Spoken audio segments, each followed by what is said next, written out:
India के Kanpur stadium को लेकर सोशल मीडिया पर एक नई बहस का आगाज हो चुका है। वो बहस ये है कि क्रिकेट फैंस का ये मानना है कि कानपुर स्टेडियम में टेस्ट क्रिकेट को हमेशा के लिए बैन कर देना चाहिए। अब बहुत से लोगों के ज़हन में सवाल होगा कि भाई इतना लोग क्यों तप रहे हैं, क्रिकेट फैंस इतने ज्यादा गुस्से में क्यों आ गए, ऐसा क्या हो गया कानपुर स्टेडियम में। तो जब से India versus Bangladesh test match के हवाले से कानपुर स्टेडियम का आगाज होने से भी कुछ दिन पहले ना खबरें आना शुरू हो गई थी। मैं आपको स्टेप बाय स्टेप बताता हूं कि क्या सीन बन रहे थे।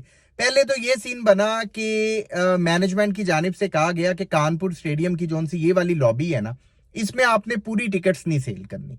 यानी कि वहां पे अगर कैपेसिटी 4800 मतलब बंदों के बैठने की है तो कहा गया कि आपने हाफ देनी है। उसकी रीजन ये है कि बहुत पुराना हो चुका है वो वाला पोर्शन, अगर आपने उसे भर लिया तो ये गिर जाएगा।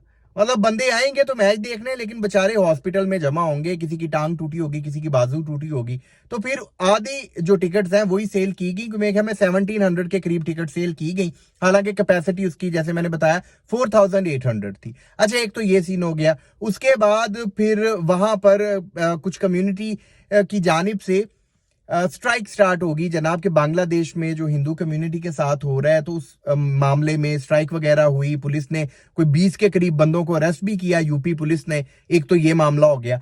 अच्छा, उसके बाद जो मेजर रीजन है जिसके पीछे सोशल मीडिया पर इतना शोर मचाया जा रहा है वो ये है कि 3 दिन अभी हुए हैं और बारिश की वजह से सिर्फ 107 के करीब जो बांग्लादेश टीम है वो स्कोर बना पाई है, 3 उनकी विकेटें गिरी हैं। इसके अलावा वो मैच आप नहीं देख पाए। और ऐसा भी नहीं है कि लगातार बारिश होती रही, मतलब एक तो होता है ना कि लगातार बारिश होती रही और वहां पे जनाब बहुत बारिशें होती हैं, वहां मैच वगैरह नॉर्मली भी होते हैं, लेकिन वहां पे ग्राउंड में एक बार जो बारिश हो जाती है ना तो उसके बाद फिर वो पानी निकालने वाला जो सिस्टम है ना, जो ड्रेनेज सिस्टम है, वो तबाह है उस स्टेडियम का।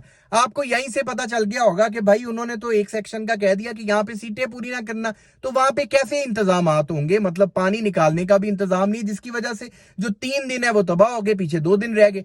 जिसके बाद सोशल मीडिया पर इस तरह की आवाजें उठना शुरू हो गई हैं कि जनाब कानपुर स्टेडियम को हमेशा के लिए बैन। अच्छा, एक बात तो मैं यहाँ पे भूल गया कि कानपुर स्टेडियम में ये भी सीन हुआ है कि बांग्लादेश के एक सुपर फैन को मारा भी है इंडियन क्रिकेट फैंस की जानिब से, जिसको लेकर अब तो खैर इंटरनेशनल मीडिया में भी बड़ी आवाजें उठना शुरू हो गई हैं कि इंडिया जो इतने इतने इवेंट्स होस्ट करता है वहां पर अगर इंडियन क्रिकेट फैंस का ये रिएक्शन है तो भाई दूसरी टीम्स के जो सपोर्टर्स होंगे वो किस तरह से इंडिया में जाकर अपनी टीम को सपोर्ट कर पाएंगे। तो कानपुर स्टेडियम को लेकर ये इंडिया वर्सेस बांग्लादेश वाली जो सीरीज हो रही है ना, जो स्पेसिफिकली वहां पर मैच हो रहा है, उसको लेकर तो जनाब बड़े रोले। पहले मैंने आपको बताया स्ट्राइक वाला सीन हो गया, फिर वो पोर्शन को लेकर हो गया कि यहां पर आपने टिकट्स नहीं ज्यादा देनी, फिर बारिश की वजह से जो ड्रेनेज सिस्टम है वो तबाह है, फिर बांग्लादेश फैन को।